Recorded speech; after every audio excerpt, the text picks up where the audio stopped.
think that's important, isn't it? We remember these are human beings because they're getting hammered from everywhere at the moment. I think they are. The referees had taken centre stage too much. People were talking about them too much. I'm not sure referees want to be in the spotlight. They want to do their job, and they know that if we're not talking about the referees, it pretty much means that they've done a good job. They are under more and more scrutiny. They were in such a rush to make that decision.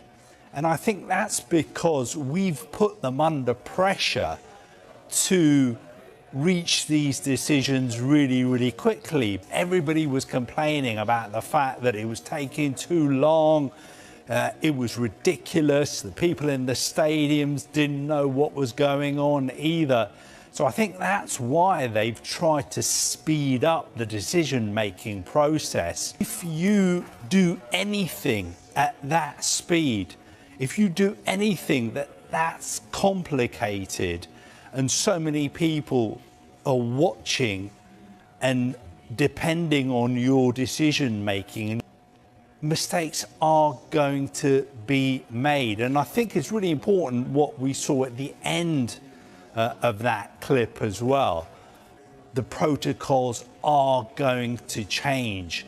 Lessons will be learned. And I know you said that a lot of people are hammering the officials, saying is, look, obviously a mistake was made. And in footballing terms, it was a serious, significant mistake. What we want to do is make sure that this doesn't happen again. Last night's UEFA Champions League quarter-final first leg between Arsenal and Sporting CP should have been remembered as a thrilling tactical battle suddenly blown apart by a spontaneous, electric team goal. Instead, it will go down in history, at least among Gunners fans, as yet another VAR outrage, a baffling ruling that robbed Arsenal of what looked like a perfectly legitimate goal and plunged supporters into fury. Sporting's Jose Alvalade Stadium was tense throughout, with chances at a premium and both sides struggling to break deadlock. Arsenal thought they had finally done it when Martin Zubamendi appeared to find the top corner with an immaculate strike midway through the second half. The stadium erupted, players celebrated, and the scoreboard lit up.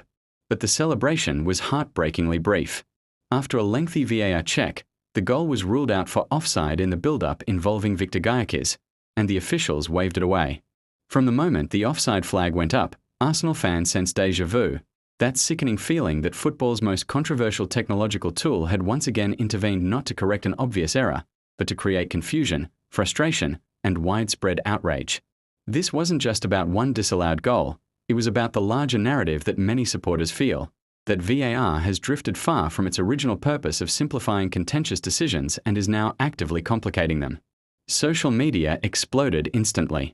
Thousands of Arsenal fans took to Twitter, Reddit, and TikTok to vent their anger, arguing that the offside line was so marginal it might as well have been invisible, and that the spirit of the game was thrown out the window in pursuit of pixel-perfect officiating.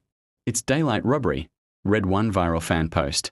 Another said VAR had become a joke and that no player, manager, or supporter could reasonably celebrate a goal until after a lengthy review was complete.